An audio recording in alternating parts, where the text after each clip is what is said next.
So if you're unsure of whether or not the amount of hair you're losing on a regular basis is part of normal shedding, or if it might be cause for concern, then just keep watching. Hi, I'm Michelle. I'm a licensed hairstylist with over 20 years of experience, and on this channel I use those 20 years of experience to help you have healthy, happy hair. So today's video I'm going to be talking about the subject of hair loss. So what I'm going to be covering is normal shedding and what is not normal and is actual hair loss, how you can tell the difference. I'm going to also go over the types of hair loss and the causes of hair loss, along with some possible solutions. So in normal shedding, you typically lose between 80 to 100 strands a day. I have heard it said between 50 and 100. Either way, you're losing up to approximately 100 strands a day on any given day. Not that I have ever counted, and I can't imagine ever counting. I can think of better ways to spend my time than counting the hair that I'm losing. And there are definitely better ways to see if it's normal or not. However, the reason for the 80 to 100 strands is because everybody is different and it can fluctuate on a day-to-day basis. It can also fluctuate with the seasons. People who live in climates where there are distinct 4 seasons and a huge difference between them will oftentimes notice that they are losing a little bit more hair than normal, and it happens frequently as the change of seasons happen. Now, there is this myth that curly hair sheds more than straight hair. This is absolutely not true.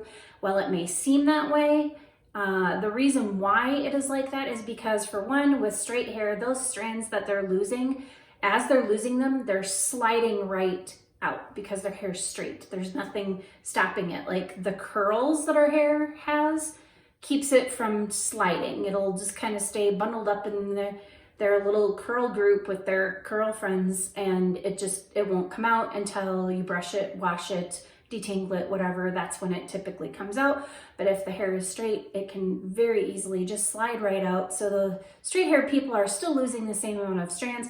The thing is that they're not losing it all at once. They're just losing it throughout the day. And anybody who lives with a person who has long hair, long straight hair, is probably noticing this more than the person themselves, because they're going to be finding somebody else's hair in places where they probably would rather not want to find somebody else's hair. Like, for instance, if the person who has long straight hair and is shedding normally is the one who cooks. You see where I'm going with this? Yeah, not so good.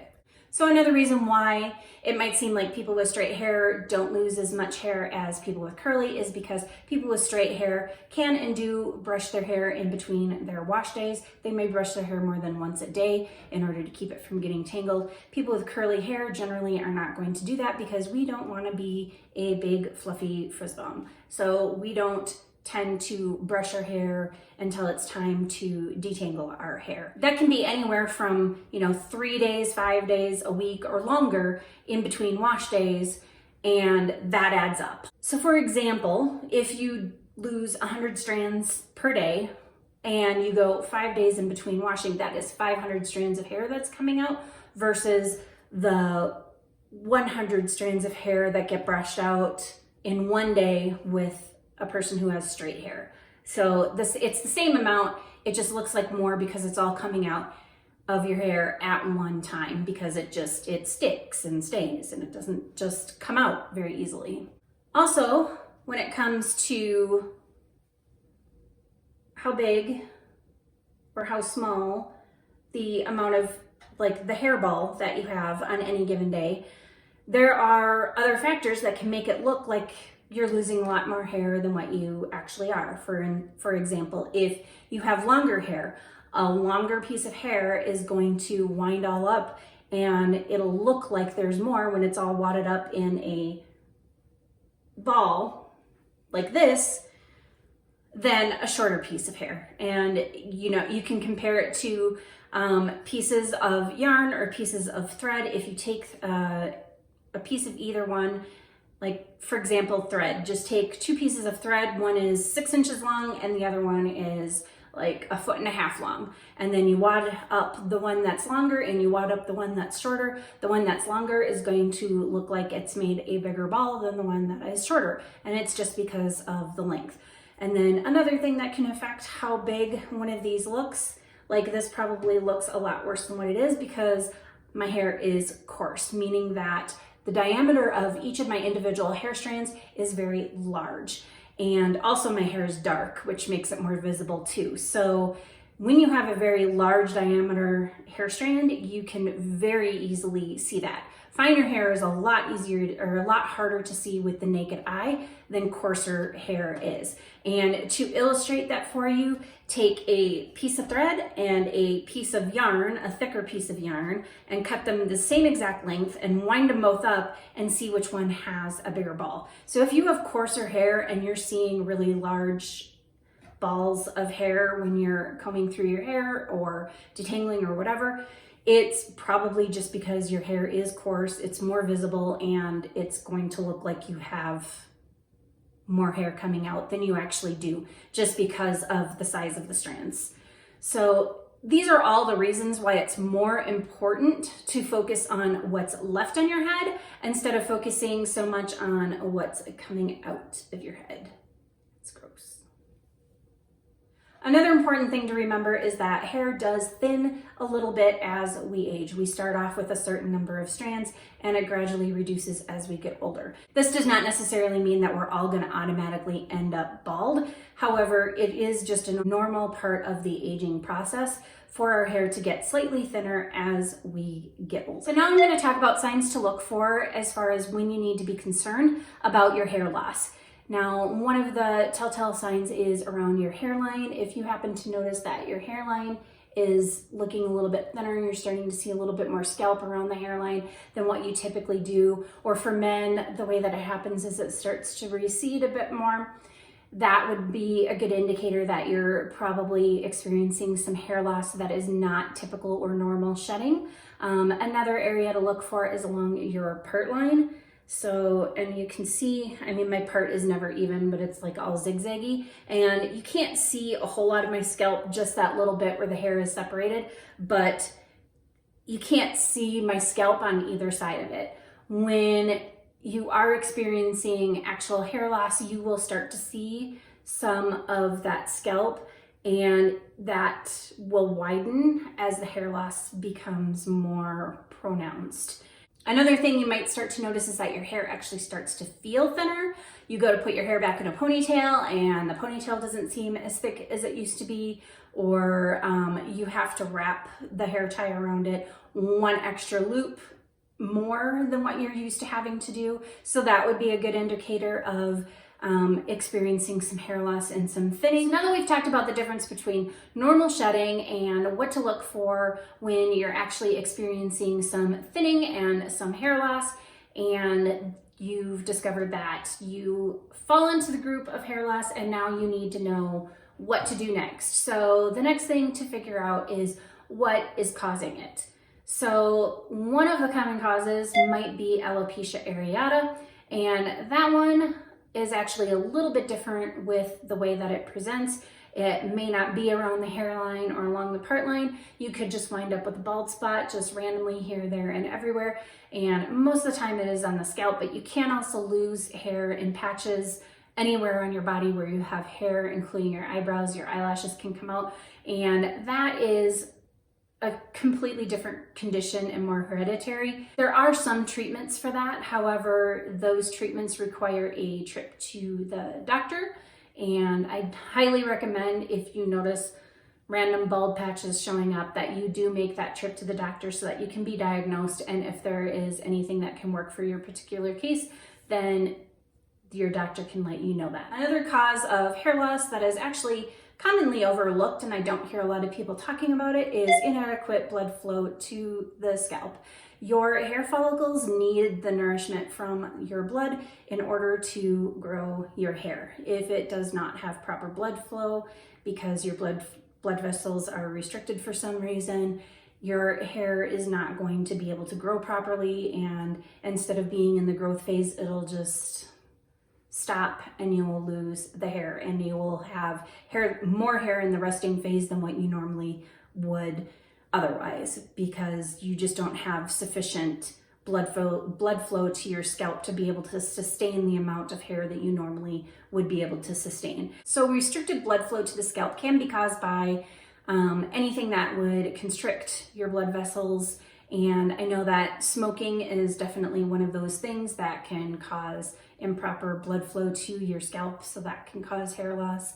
And anything else that would constrict your blood vessels, caffeine, if you overconsume caffeine, there are any number of things. One of the things that you can do to kind of help with blood flow to your scalp is to be stimulating your scalp. Even if you don't have hair loss and you don't have anything that's constricting blood flow to your scalp, scalp stimulation is actually really, really good because it does keep that blood going up in your scalp so that your follicles can be nice and healthy and they can grow nice, healthy hair.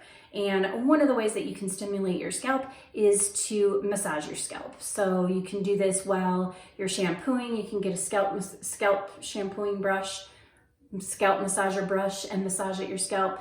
Pads of fingers. You can do it using some oil before you wash your hair, and you can put the oil on your fingertips and just get in there and just massage. You don't have to go at it really hard. A good gentle massage is all that it takes, and you can do this every single day, and doing so is going to be a preemptive type situation where you're just ensuring very good health of your scalp by ensuring really good blood flow, which I can't say that it will unequivocally stop hair loss. There are too many other things that can cause hair loss for me to say that simply stimulating your scalp is going to be the answer, because it isn't. Also, there are certain essential oils that can stimulate your scalp. I believe like lavender, peppermint. I can't remember all the ones. Don't be putting essential oils directly on your skin. You're going to need to mix them in with another oil, like a carrier oil. Jojoba works really well. I think sweet almond oil. But essential oils being used just directly and undiluted can sometimes actually cause irritation, and then you could actually cause the problem that you're trying to solve. So I would just do gentle massaging motions in your scalp with or without oil, even when you're shampooing, but in between shampoos. I wake up every morning, and one of the things that I do is I just put my fingers in up at my head and I shake my hair at my roots just to shake out my curls after having slept on them, just so that they can fall into, wherever they're gonna go, and I can determine what I need to do with it, because it usually looks pretty crazy when I wake up in the morning. So I just give myself a good shake, and I make sure that I'm rubbing all around my head with the pads of my fingers. It gives me a good jolt of scalp stimulation right away in the morning to get the blood flow going, and it feels really darn good and makes my scalp happy. Another cause of hair loss is stress. Stress causes a lot of issues. We know this now. It causes mental health issues. It can cause physical health issues, and it definitely can cause hair loss. So stress isn't just emotional. Stress can be physical. So being ill or having had surgery can put stress on your body enough to where it can cause the hair loss as well. Blood loss can cause stress and hair loss, childbirth, high fevers. And then another cause of hair loss would be lacking proper nutrients needed to support both survival and hair growth. So your body will prioritize survival over your hair. So if it's not getting the proper nutrients, it will just go ahead and let go of the hair and redirect those nutrients towards things used for survival, like your organs. Medications for certain medical conditions can cause hair loss, but also just drugs in general. Basically, everything in your body comes out on your hair. If your body is in general pretty healthy, you should have a good healthy head of hair, because this is where all your nutrients and stuff is coming from to be able to come out here. And also drugs and everything will show up in strands of hair long after it's no longer in your body. There are certain medical conditions that can cause hair loss. Two that I know of for sure are the hypothyroid or even hyperthyroid conditions. They most definitely cause thinning and hair loss. It's something that I saw a lot when I used to work behind the chair as a hairstylist. Hormonal changes can also cause hair loss. The big one is pregnancy and then giving birth. So a lot of people think after they've given birth that they are losing a ton of hair. And it may feel like that because while you're pregnant, you actually don't lose the typical 80 to 100 strands a day that you normally would. So it accumulates on your hair, and then sometime after pregnancy, your body releases all those hairs that were supposed to have left throughout those entire 9 months. And that's a lot of hair to be building up and then all of a sudden have it coming out at once. So it can feel like you're losing a lot of hair, but most of the time that isn't the case. And that's another reason why focusing on what's left on the head and not on what is coming out in the brush is a much better idea, because that amount of hair coming out can be quite scary because it's a lot, like 9 months and you lose 80 to 100 strands a day. So just multiply the amount of days in 9 months by 80 to 100 strands a day, and that's how much hair you should have been losing but didn't lose. So it can and does come out in handfuls. Now, that being said, however, there are some people who do lose even more than that after pregnancy. The good news is that once your hormones get back into balance, your hair typically returns to normal within 6 to 9 months of it kind of falling out or righting itself and getting back to normal. Anybody who's ever had a baby will tell you that back to normal lasts a lot longer than what they normally tell you. They will tell you 6 weeks, you're back to normal. If you've had a baby, you know, it takes a good year before you start feeling normal. And your hair is a part of that too. Just saying. So some other hormonal changes beyond pregnancy would be menopause. Sometimes women can start losing their hair around menopause, and sometimes that can be permanent hair loss because it can either be age-related or it can be the start of genetic female pattern baldness. And we'll talk about that in a minute, but menopause can definitely initiate a round of hair loss as well. So one thing that I've actually been reading and seeing a couple of videos about on YouTube are people talking about having lost hair due to COVID. So if you're watching this in 2020 and we're in the midst of the COVID pandemic, there have been people mentioning that they've been losing their hair. Now, if you remember just a little bit ago, I did say that being very ill can put stress on the body and cause hair loss. And that might be what's happening here, but it could also potentially be a symptom of COVID. We're just too early, or we're just too soon in this pandemic with this brand new virus for us to know at this point if that hair loss is truly a symptom or simply because the body is ejecting hair due to the stress of having been severely ill. And I don't think it's something that everybody's experiencing, and I'm not even sure if it's something that is only being experienced by people who have severe cases. It's probably one of those things that really hasn't been examined too closely at this point, because I think there are a lot of other things about COVID that are more of a priority than determining whether or not hair loss is a symptom or simply because of the stress of the severity of the disease. Good news is that hair loss due to stress, whether it be the emotional stress or from physical stressors such as illnesses, malnutrition, hormonal issues, or medications, or actual medical conditions, is that these are usually temporary, and once these things get resolved, then your hair loss issue will usually resolve within 6 to 9 months after fixing it. However, that is key, is that these things need to be fixed first.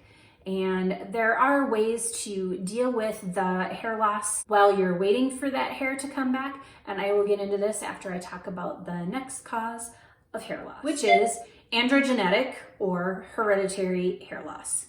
And for this, I'm sorry to say, for those of you who are suffering from this, there is no cure. And the way that you can tell if this is androgenetic or hereditary hair loss is take a look at some of your relatives. There used to be this thing circulating around, myth maybe, that whether or not you were going to go bald depended on your mother's father. And it's not quite so simple as that. Genetics are a little bit more complicated, and I am not a geneticist, so I can't really tell you that, but it doesn't necessarily ride on your mother's father. It it can be coming from anywhere. And like I said, I'm not a geneticist. I can't pin that down for you. But if you have some relatives, especially close, like first degree or second degree relatives that have hair loss, that have a lot of thinning, they have male pattern baldness or female pattern baldness, then it's a good chance that you probably do too. And male pattern baldness, like I was talking about, is usually in the receding hairlines, or you get the bald pat, it starts getting thinner and then bald here and then starts to spread out, or just all along the top in general until you have just that ring around the bottom. And for women, it can be different. Most women don't go completely bald on the top like men do. However, some can. But for the most part with women, it's just that they start noticing more and more scalp near their part line, and it starts going further and further out, and they just get really thin, and you can kind of see right through their hair. So those would be good indicators that you've got either the male or female pattern baldness as related to you. And unfortunately, like I said earlier, there is no cure for this type of hair loss. However, there are medications that can help to slow or stop the process of the hair loss, and can regrow back some of the hair. You will never be able to fully recover all of your hair, but you might be able to get some of it back. The thing is that the medications that you get, one of them is called minoxidil, and if it works for you and you get some of your hair back, it will only work so long as you're using it, and as soon as you stop, you will start losing all of that hair again. So it's something that is a permanent thing that once you start it, you really have to keep doing it in order to grow back some of that hair and then keep the hair that you were able to recover. So what can you do with your hair if you do have this type of hereditary hair loss, or if you have the temporary hair loss and you want to know what to do with your hair while you're waiting for the temporary problems to become resolved and get your hair back? And my solutions for these are the same regardless of whether or not you have thinned out hair from genetic hair loss versus the temporary hair loss. And how well these are going to work for you depends on the severity of your hair loss. But most of it is going to be just to mitigate the effects and try to treat the hair that you have left and help that look as full as you possibly can while you're either waiting for it to grow back or you're just dealing with the permanent hair loss. My biggest tip on how to do that is to eat healthy, because like I said, everything comes out on your hair. And also, like I said, malnutrition can actually cause hair loss. So make sure you're getting plenty of protein, biotin, other vitamins that are helpful for your hair. There's a whole list of them. I'm not going to run through all of them, but there are a good number of vitamins. Just make sure you're eating a very well-balanced, healthy diet to make sure you are getting all the nutrients that you need so that your body doesn't have to try to prioritize survival over your hair, and that the hair that you are growing out is going to be nice and healthy and strong so that it doesn't break off, because the last thing you want is to break off what remaining hair you have. That's only going to make it look thinner. The other thing you're going to want to do is you're going to want to take care of your scalp. Taking care of your scalp will ensure that the hair that grows out of it is nice and healthy and strong, because if you don't have a healthy scalp, you cannot grow healthy hair. I do have a whole video on scalp health, so go ahead and check that video out after this one if you want to know what you need to do to make sure that you keep your scalp nice and healthy. One thing I definitely recommend for people who have thinning hair and need to work on treating their scalp and their hair really well is to try out the brand called Nioxin. That is what their focus is on, is for thinning hair, and it definitely has stuff that's very scalp oriented, but also for really making the hair as healthy as possible. And they have hair thickening products, and they're not the only ones. There are other companies that produce hair thickening products, and the way that they do that is it doesn't make your hair thicker as in denser, but what it'll do is it'll make your individual strands look thicker than what they actually are, usually by coating it with something. So these are temporary effects. As soon as this gets washed off, it'll come off. There are also styling techniques that can help you to cover your scalp, and I'm not saying to do a big comb over. Try to determine what might be the best for you in this situation. This one's a harder one for me to pass on the information because I can't see your hair to know what it looks like and what's left and the best way to go about that, but that's something that you can work on with your hairstylist to try to come up with a style that's going to make your hair loss look a little less obvious. And maybe it's a matter of changing your part. And even though you have thinning hair, that doesn't mean that you can't have layers. In fact, I still recommend it. It just needs to be done correctly, and it needs to be done in a way that they're almost invisible layers so that you can get some lift and get some volume, which is going to give the appearance of fullness, which definitely will make it look like you have more hair than what you do if your hair is fuller versus flat to your head.